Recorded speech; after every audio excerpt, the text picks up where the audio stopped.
So what's up mga ka-idol no? So may prutas tayo mga ngayon mga ka-idol no na mumukbangin mga ka-idol no.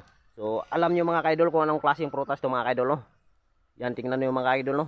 Hindi ko alam mga ka-idol, parang pagkain to ng ahas mga ka-idol.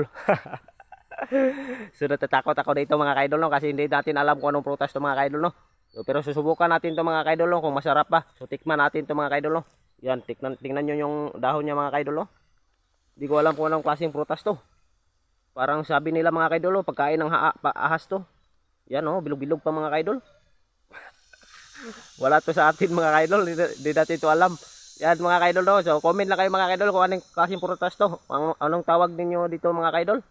So tara mga kaidol no. So tikman natin mga kaidol no kung masarap ba mga kaidol no. Yan. Yan mga kaidol. Grabe parang ano ah. Para siyang kana anong tawag nito. Basta mga kaidol, tikman na lang natin to mga kaidol no.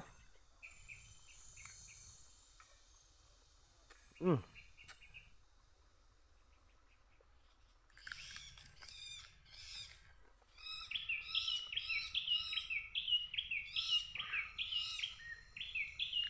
Mm. Na medyo matamis sa mga kaidol. Mm. Mm. Mm.